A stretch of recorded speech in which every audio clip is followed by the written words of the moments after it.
Bonjour, je m'appelle Pierre-Luc Bernier, je suis directeur de chargé de projet chez Urbaneco Construction. Aujourd'hui, on est sur le chantier de la Point-Virgule. On va parler d'excavation. On va parler des enjeux qu'on a vécus pour le chemin d'accès ainsi que pour la construction.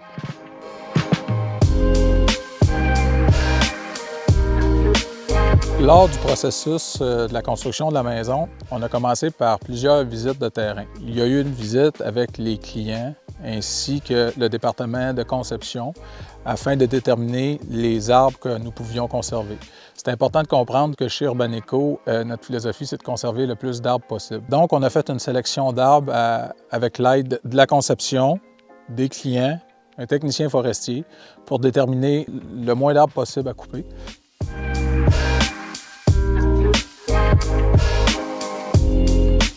Une des premières étapes qu'on fait lors de l'implantation d'un chantier, c'est l'installation du panneau temporaire. Dans le chantier de la Point-Virgule, on a eu une problématique, c'était que le fil de télécommunication était un petit peu trop bas pour permettre l'accès de la machinerie lourde. Donc, nous avons dû surélever le fil via une structure de bois pour nous permettre d'avoir accès au chantier. Le deuxième enjeu que nous avions aussi, c'était le client ne désirait pas avoir un mur de stationnement parce que si on remarque, on n'a pas la même hauteur au niveau du stationnement que la maison. Le client préférait, dans le fond, avoir une espèce d'escalier, dans le fond, une descente un peu qu'on va avoir comme ça. Donc, c'est un aménagement de roche que l'excavateur va pouvoir nous faire, qui va faire qu'on va avoir l'impression d'avoir des paliers au niveau de la descente. Lorsqu'on a fait la conception des plans, on avait implanté le niveau 100, ne sachant pas ce qu'il y avait dans le sol. Lorsqu'on a creusé, on s'est rendu compte qu'il y avait du roc.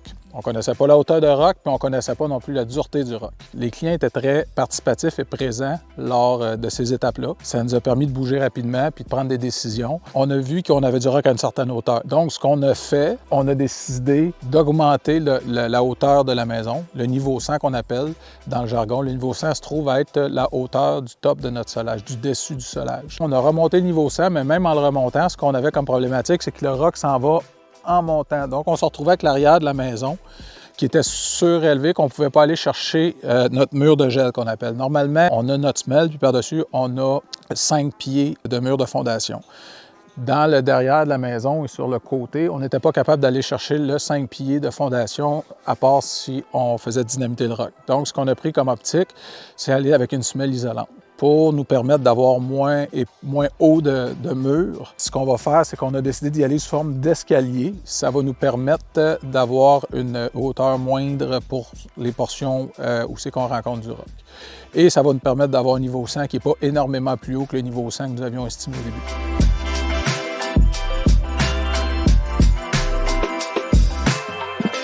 Effectivement, le puits a été un autre enjeu qu'on a vécu lors de l'excavation. Lors de la conception, on avait prévu de mettre le puits à l'arrière de moi, c'est qu'on voit la petite butte de terre.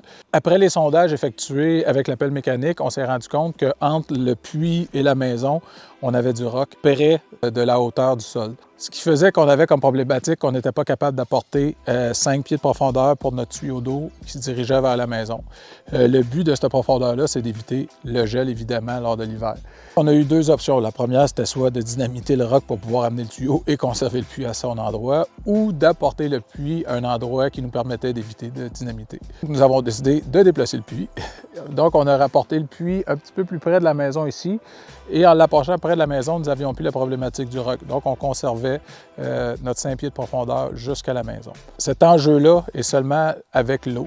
Lorsqu'on va prendre le fil électrique qu'on va apporter sous terre à partir de la rue jusqu'à la maison, on n'a pas à conserver cette profondeur-là parce qu'on n'a pas de risque de gel.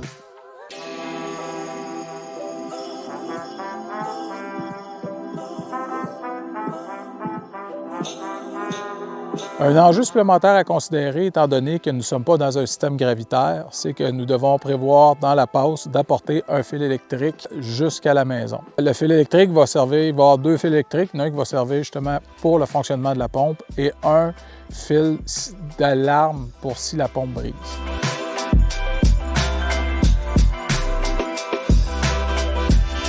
Lorsqu'on installe une clôture anti-érosion, ce qui est important, c'est de s'assurer de son efficacité. Pour ce faire, ce qu'on va faire, c'est qu'on va creuser une petite tranchée avant. On va piquer la clôture dans le sol et on va revirer un petit peu la membrane dans le bas, qu'on va remettre de la terre par-dessus pour s'assurer que l'eau ne puisse pas tout simplement ruisseler en dessous de la clôture.